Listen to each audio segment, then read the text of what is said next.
Sa Matthew uh, chapter 18.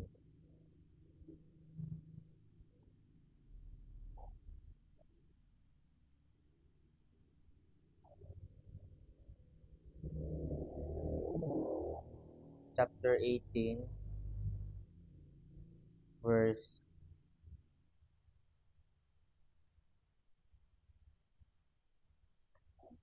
30.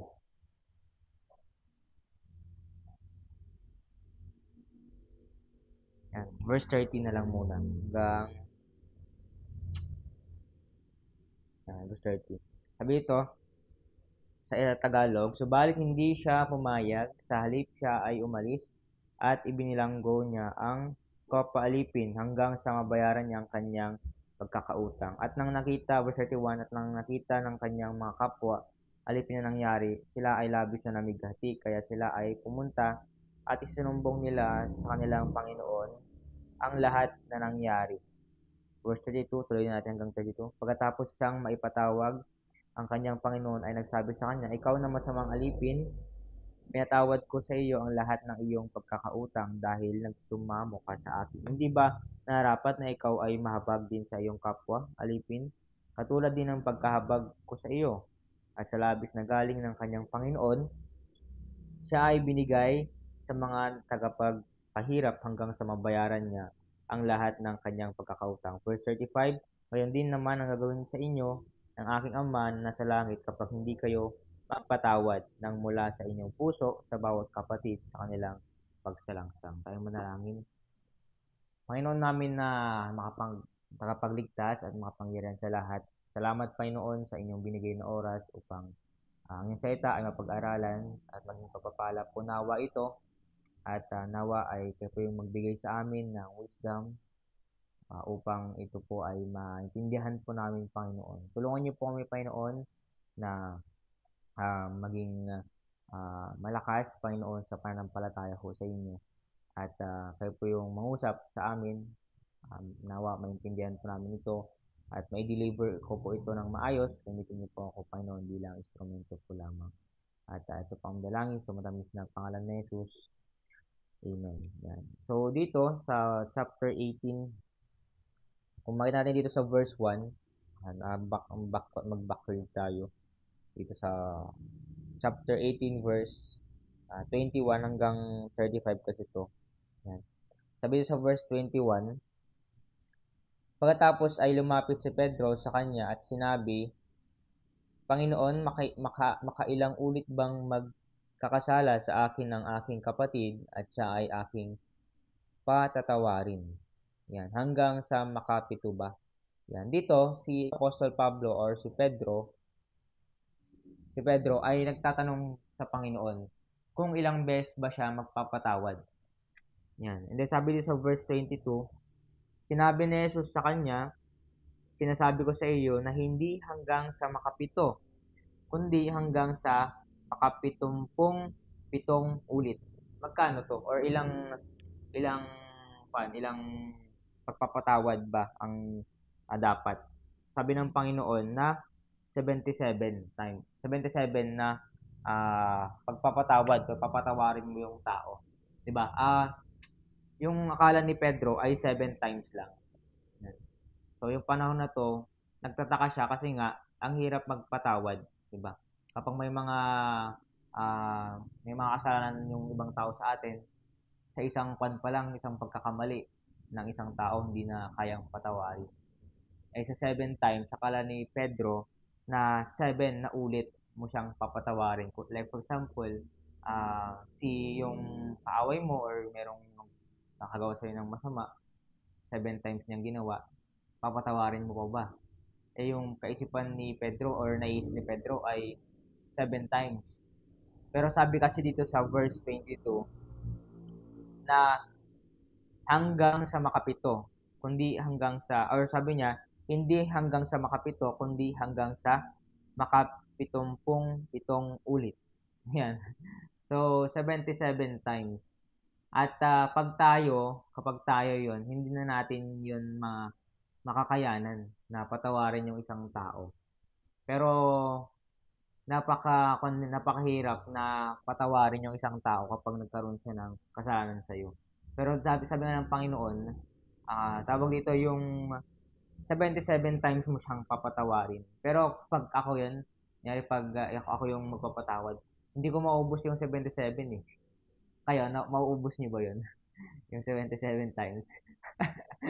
Di ba hindi? Ganun ka biblical na kailangan natin na patawarin yung isang tao kapag nagkasala sa atin.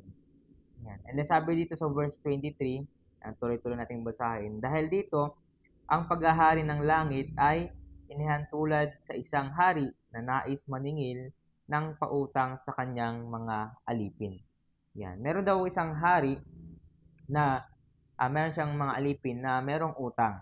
And sabi sa verse 24, at nang nagsimula na siyang maningil, iniharap sa kanya ang isa na may utang ng 10,000 talento. Yung meron daw isang alipin na may utang na 10,000 talents.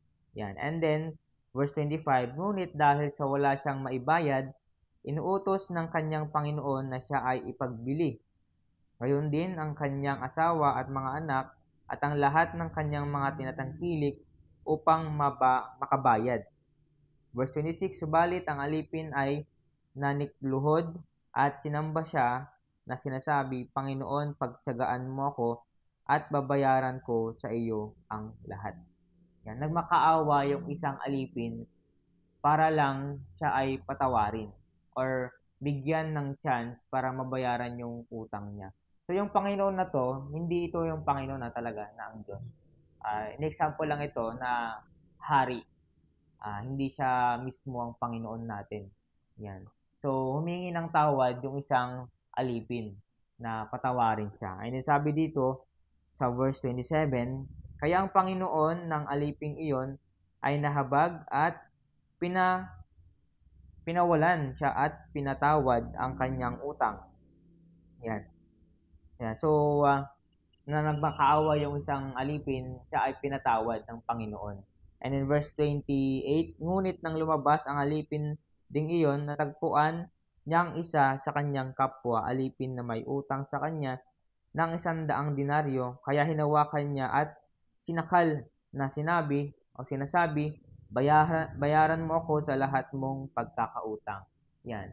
So, yung nagkautang dun sa hari, ngayon, nakita nung alipin na yon na meron ding may utang sa kanya.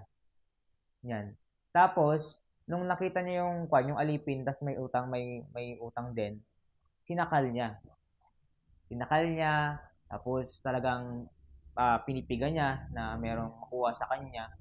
At sabi dito, sa verse sa verse 28, sabi dito, hinawakan niya at sinakal na sinasabi, bayaran mo ako sa lahat mong pagkakautang. And then verse 29, kaya ang kanyang kapwa alipin ay nanikluhod sa kanyang paanan at nagsumamo sa kanya na sinasabi, pagtiyagaan mo ako at lahat ay babayaran ko sa iyo. So ginawa rin nung alipin na yon doon sa alipin. 'Di ba? Nagagets nyo? Kasi nga may utang rin yung may utang doon sa hari. Yan. At humingi rin ng tawad, humingi ng chance para mabayaran niya yung utang niya. And sabi dito verse 31, at nang nakita ng kanyang mga kapwa alipin ang nangyari, sila ay labis na namigati, kaya sila ay pumunta at isinumbong nila sa kanilang Panginoon ang lahat ng nangyari. Nung nakita raw ng mga ibang tao, sinumbong nila yung alipin na may utang sa hari na itong tao na to, pinipiga niya yung isang tao. Sinakal niya, pinupush niya na magbayad sa utang niya. Yan. At nagsumbong yung mga tao para malaman ng hari. And sabi dito sa verse 32, pagkatapos siyang maipatawag, ang kanyang Panginoon ay nagsabi sa kanya, ikaw na masamang alipin, ipinatawad ko sa iyo ang lahat ng iyong pagkakautang dahil nagsumamo ka sa akin. At verse 33, hindi ba nararapat na ikaw ay mahabag din sa iyong kapwa? Alipin katulad din ng pagkahabag ko sa iyo. Verse 34, at sa labis na galit ang kanyang Panginoon, siya ay ibinigay sa nakapaghirap hanggang sa mabayaran niya ang lahat ng kanyang pagkakautang. So makita niyo yung isang tao na, 'di ba, pinatawad nung isang hari na, "O sige, bigyan kita ng pagkakataon para bayaran yung utang mo." Tapos nung siya na, hindi man lang niya maisip na patawarin, 'di ba? Tapos sinakal pa niya. Kumbaga hindi niya nakikita yung sarili niya na gano'n din siya. Kaya nga ang nangyari, nakita nung hari at pinatawag siya, ang nangyari, mas pinahirapan siya hanggang mabayaran niya yung utang niya. So, dito sa Bible, madami tayong mga nakikita na may mga kwento na gano'n, merong utang sa ganito, tapos may utang rin. Kumbaga nagiging domino effect 'yan. Tapos, hindi na mabayaran, maapektuhan din yung hari, ganyan. Pero ang hari kasi or yung Panginoon dito na tinutukoy ng Panginoon ay nagpapatawad. And then sabi dito sa verse 35, gayon din naman ang gagawin sa inyo ng aking Ama na nasa langit kapag hindi kayo magpatawad ng mula sa inyong puso sa bawat kapatid sa kanilang pagsalangsang. So lahat ng mga hindi nagpapatawad, mas lalong pinapahirapan ng Panginoon. At madaming times sa utang, madami talagang ah, nangyayari na hindi mapatawad kasi nga ilang beses silang nagmakaawa, ilang beses silang nag-promise na bayaran ito. Kaya ang Panginoon, sinasabi dito sa verse 34 na dapat maging gano'n din tayo sa Panginoon. Na ang Diyos nagpapatawad, tayo pa kaya, 'di ba? So parang nakakaya naman sa Panginoon na pinatawad niya tayo, pero sa kapwa natin, hindi natin pinapatawad. Kaya dito, yung parang kahit papaano, meron tayong pagkaawa sa mga tao na nakita natin na kahit merong may utang sa atin, merong kasalanan, na napapatawad natin sila. Merong mga may mga story na ganun, yung may mga hindi na nakabayad, ganyan, kasi ang hirap na yung buhay, ganun. Si Pastor Abante yung kanya, yung kaisipan niya sa utang. Bakit sila nangungutang? Dahil nga wala silang pera kasi kailangan nila. Pero yung iba naman, ba't sila nangungutang? Pang business, mga ganun. Pero ang laging nangyayari kasi pag may utang, kapag nangutang sila, wala talagang pera kasi kailangan nila. Yun yung lagi. Ganun. Pero yung mga matatalinong tao na ginagamit nila yung utang para pang business, okay yun. Pero meron time na yung ginawa ni, yan, Pastor Abante, kasi mayaman yun. Nasa government siya, pero pastor siya. Tapos, yung church nila, nasa 600 million, yung church nila. Tapos, yan, baptist din siya. Tapos, ang daming may utang sa kanya, tapos hindi na binabayaran. Ganun. Ang sabi niya ako kumbaga, kapag nagkikita sila, alam na agad na may utang. Yung pakiramdam, yung kasi parang hindi nagbabayad. Ganyan.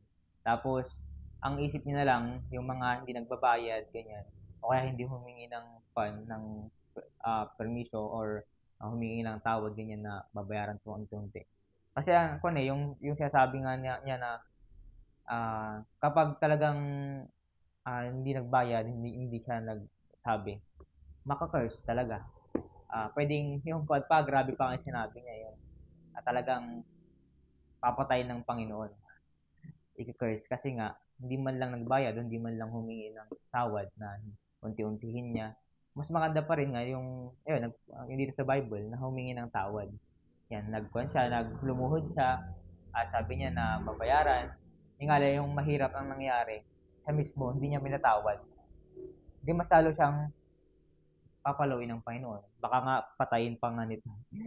Hindi ko lang alam kung pinatay yung kasi sinabi ko hanggang mabayaran niya. Parang ibig sabihin pinahirapan at naging alipin. At ang daming naging alipin sa utang. At yung credibility na kapag hindi nabayaran, wala na. Wala na yung trust. Ganun. Pero ang Diyos kasi mapagpatawad. Yun yung maganda sa Panginoon eh. Yung kahit madami na tayong mga kasalanan, ganyan. Ilang ulit na natin ginagawin kasalanan, pinapatawad pa rin tayo. Sabi niya nga, 77 times. Ganun din. Ganun din tayo na sinasabi ng Panginoon na, sige, patawarin mo yan. Yun nga lang, yung trust, wala na. Hindi na siya makakaulit. Ganyan. Tapos, hindi na siya, parang hirap na, yung hindi mo na masyadong makausap. Pero kahit pa paano, yung respect, andun pa rin. Yung kausapin mo pa rin. Yun nga lang, wala na dun yung talagang credibility niya. Kaya nga kapag mga ganong sitwasyon, nung una, parang ang hirap talagang tanggapin na itong tao na to, hindi nagbayad. Pero kailangang tanggapin na, yun nga, baka nga talagang may problema, ganyan, merong mahirap talaga. Gano'n. Kaya, kailangan din natin na ang Diyos, yung lagi nating isipin na ang Diyos nga nagpapatawad, ako pa kaya. Gano'n. Yung kumbaga mahihiya tayo. Hindi kagaya nung dito, yung alipin dito na hindi nahiya at mas lalo siyang naging greedy. Ibig sabihin greedy siya sa pera eh. Kasi sinakal niya pa hanggang maubos. Ang dami rin ko eh. May mga sitwasyon din na yan, talagang papatayin ka. Di ba may mga kwan doon, may mga panood na ang daming pera. Ba't siya nagkaroon ng utang? Kasi nagsugal.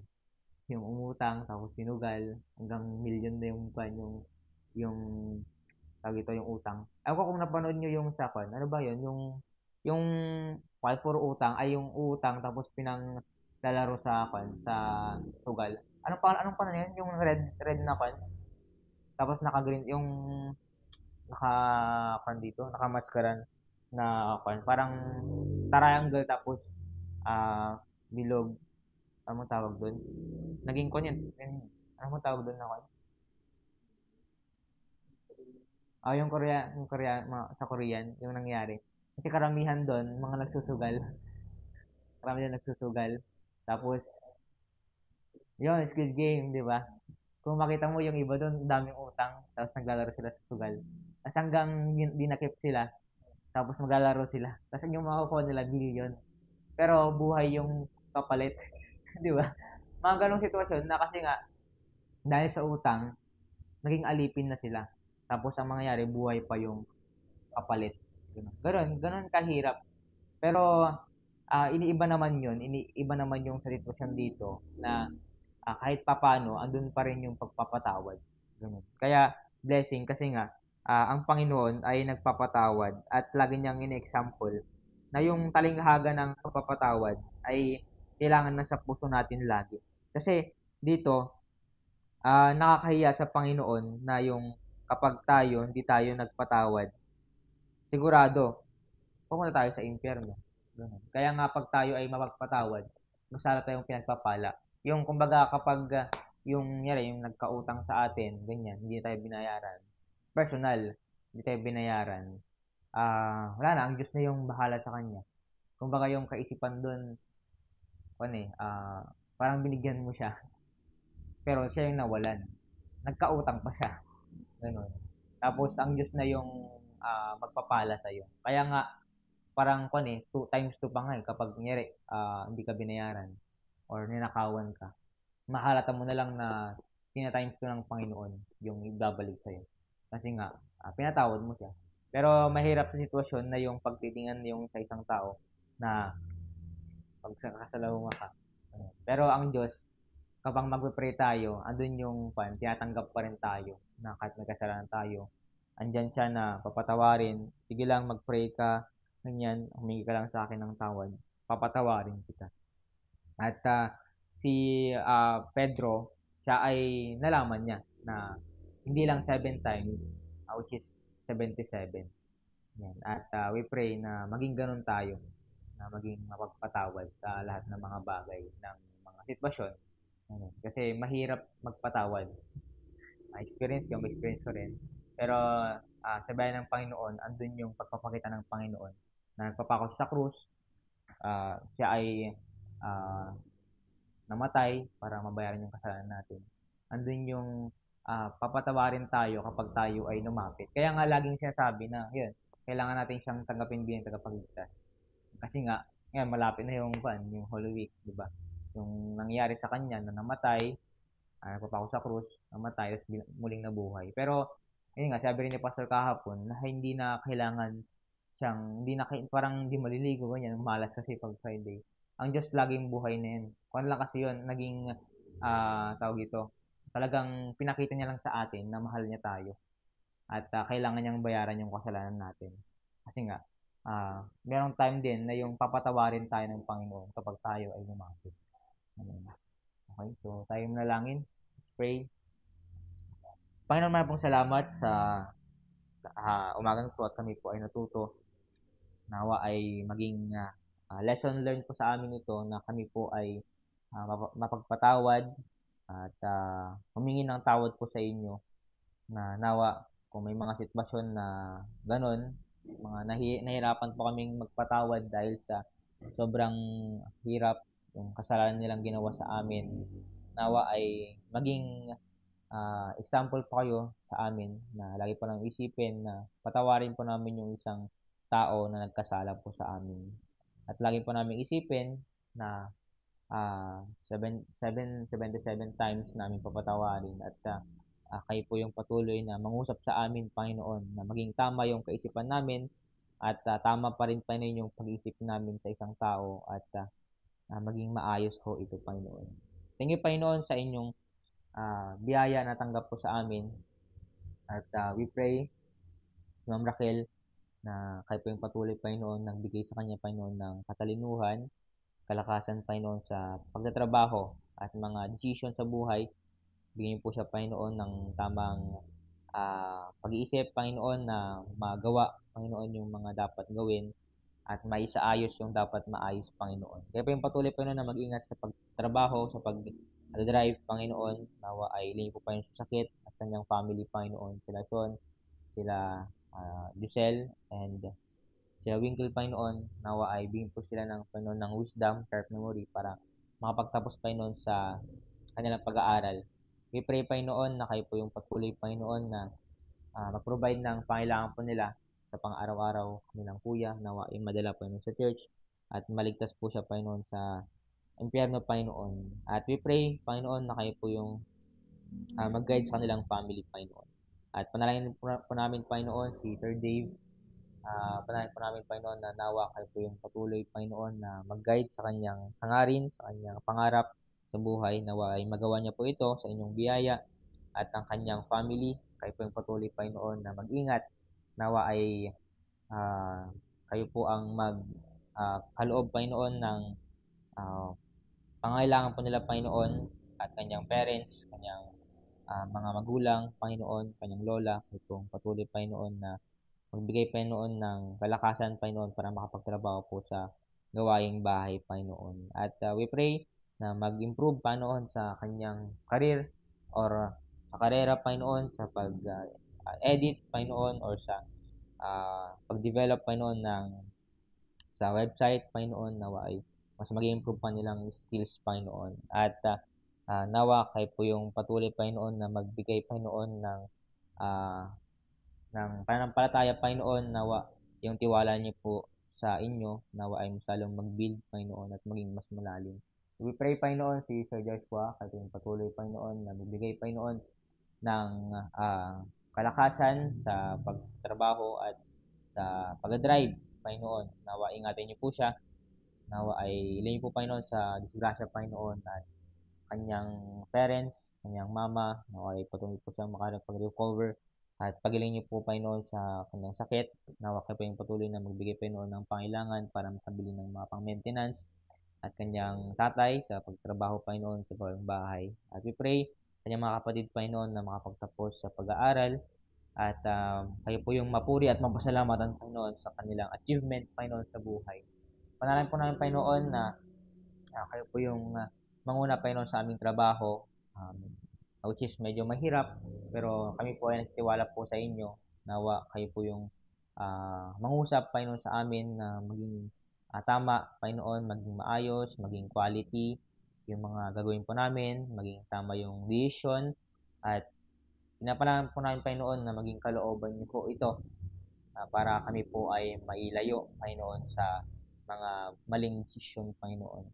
At kayo po, Panginoon, maggabay sa amin, sa aming gagawin, Panginoon. We pray ang kapayapaan, Panginoon, sa Jerusalem at patawarin niyo po kami, Panginoon, sa mga kakasala at linisin niyo po kami, Panginoon. At we pray, Panginoon, aming pag-usapan, Panginoon, nawa yung mga goals po namin ay kayo po yung magbigay, Panginoon, mag-motivate para po ito po ay makuha at mga kailangan po namin na gawin, mga incentives or mga promote Panginoon sa Facebook. Nawa, Panginoon, ay mas mai-market po namin, Panginoon, yung aming business, Panginoon. At thank you, Panginoon, sa inyong kabutihan po sa amin, Panginoon. Sa pangalangin sa maramis na pangalan ni Jesus. Amen. Bali, Kwan, tawag ito. Mag-meet